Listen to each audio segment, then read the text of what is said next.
Hello, everybody. We have an important announcement to make.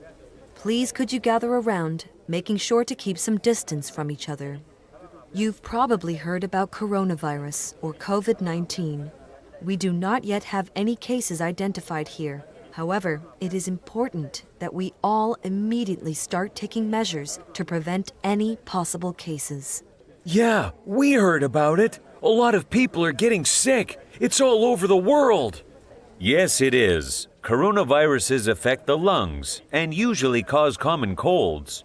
It can give you fever, coughing, shortness of breath, a sore throat, or a runny nose.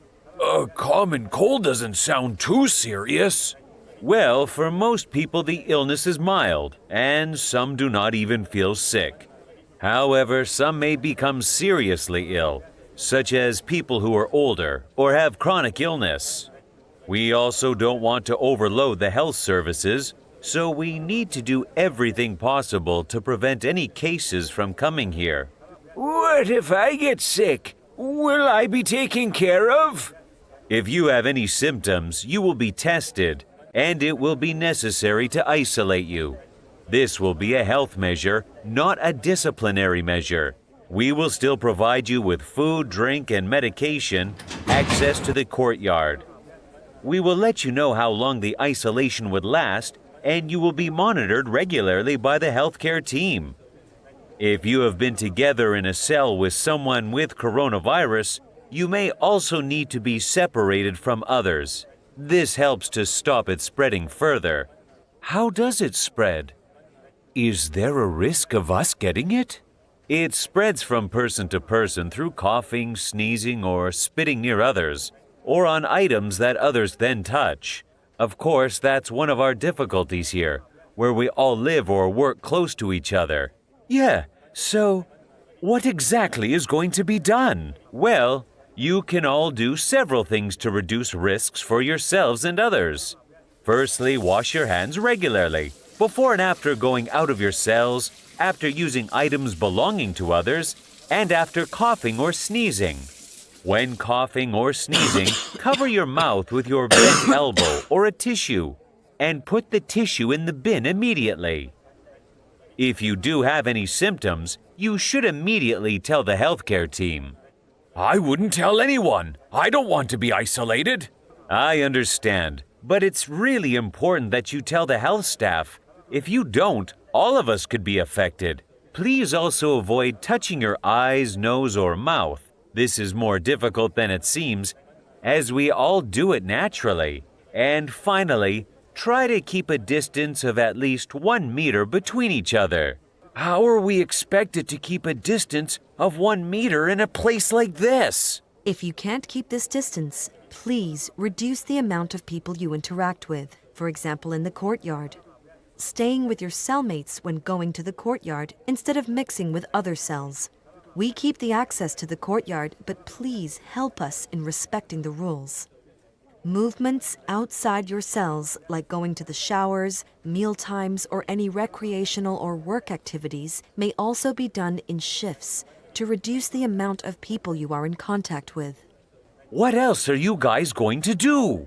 Well, we'll give you water, soap, and we'll be collecting and removing rubbish more frequently. We may also ask some of you to help to disinfect some areas while wearing protective gear. Please contact your probation officer if you want to participate. Furthermore, as you probably know, the main risk of the virus coming in is through staff, new arrivals, or visitors. Therefore, we will be screening anyone entering and leaving the facilities for symptoms of COVID-19. We will also potentially be limiting the number of visitors. What does this mean for family visits? I heard they might be stopped. And what about my appeal? I have an appointment with my lawyer next week. When your family, your lawyer, or any other people visit you, please keep at least 1 meter from them. Depending on the situation, we may have to gradually reduce or stop visits altogether and move to other forms of contact, like phone or video calls or letters. If the post office works, we will support you in writing and receiving letters. We will also keep your families and lawyers informed of what is going on. What about the food and clothing my family bring every week? We are looking into a way for families to deliver parcels safely. In any case, we will make sure you get the food and clothing you need. But we have to all agree that depending on the future evolution, we may have to gradually reduce the contacts to protect the health of all people involved. Our staff has made a contingency plan. All your families have been told. Our health staff is ready, and all of us have received a training and know what to do. We can all be affected, and so we want to reassure you that we will do the necessary to protect your relatives and us in order to keep good health. I am really scared of catching the virus now. I don't want to be isolated, and I need to see my family. It is normal to feel anxious, but we all need to support each other and work together to keep everyone healthy and safe. Please remember to wash your hands, limit physical contact, and come to us if you have any symptoms. On our side, we will make sure to keep you informed of everything that is going on. We are all affected by the situation, and so we want to reassure you that we will do everything in our power to protect you, your relatives, and those who work in this facility. Thank you all for listening.